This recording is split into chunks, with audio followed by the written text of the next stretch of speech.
ചിരിച്ച ഇതൊക്കെ കരച്ചിലൊക്കെ കഴിഞ്ഞ് ഇനി ചിരിക്ക് തമാശ പറയും. ഇനി കച്ചവടം ചെയ്ത് ഇനി ഉഷാറായിട്ട് മുമ്പോട്ട് പോവാം. ഒരു സെൽഫിക്ക് 40 രൂപ. അത് മല്ലികയ്ക്കുള്ളതാണ്.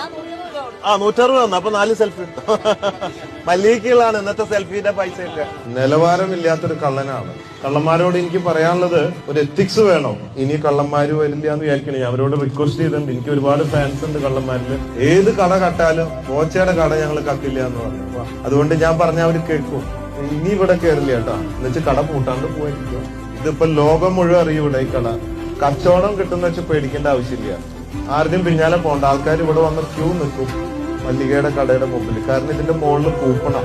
പാവപ്പെട്ട ചേച്ചി ചേർത്ത് പിടിച്ചതിന് എത്ര നന്ദി പറഞ്ഞാലും കേൾക്കില്ല. അപ്പൊ എല്ലാരും വന്ന് മല്ലിക ചേച്ചിയുടെ കടയിൽ വന്നിട്ട് ബോച്ചേറ്റി വാങ്ങുക. ഇല്ല ബോച്ചേ അടിച്ചു പൊളിക്കുക. 10 ലക്ഷം സമ്മാനം വാങ്ങിച്ചു കൊണ്ടുപോവാ. ബോച്ചയ്ക്ക് സന്തോഷമായോ? വളരെ ഹാപ്പി. ആദ്യത്തെ തന്നെ കറക്റ്റ് ഒരാൾക്ക് കൊടുക്കാം. അപ്പൊ ഇനിയിപ്പോ ഒരു കടയൊക്കെ ആയി ഇനിയൊക്കെ നല്ലൊരു കല്യാണമൊക്കെ കഴിക്കുകയല്ലേ. GCN ന്യൂസിൽ വന്നിട്ടുണ്ടായിരുന്നു. ഈ വാർത്ത വന്നിരുന്നു. അത് ഒരുപാട് ജനങ്ങളിലേക്ക് എത്തി. നമ്മളൊക്കെ അറിയാൻ കാരണമായി. ഇനിയിപ്പൊ ഞാനുണ്ട്. ഒറ്റയ്ക്കല്ല. എടാ അയ്യോ കാല് പിടിക്കലൊക്കെ പഴയ ഫാഷനാ. ഒന്നും വേണ്ട. സ്നേഹം ഉണ്ടായാ മതി. നമസ്കാരം.